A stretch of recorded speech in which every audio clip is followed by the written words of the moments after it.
بسم الله الرحمن الرحيم تبت يدا أبي لهب وتب ما أغنى عنه ماله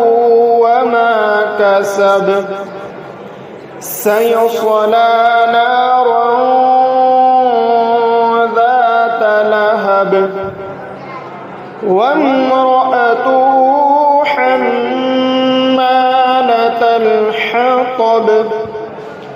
في جيدها حبل من مسد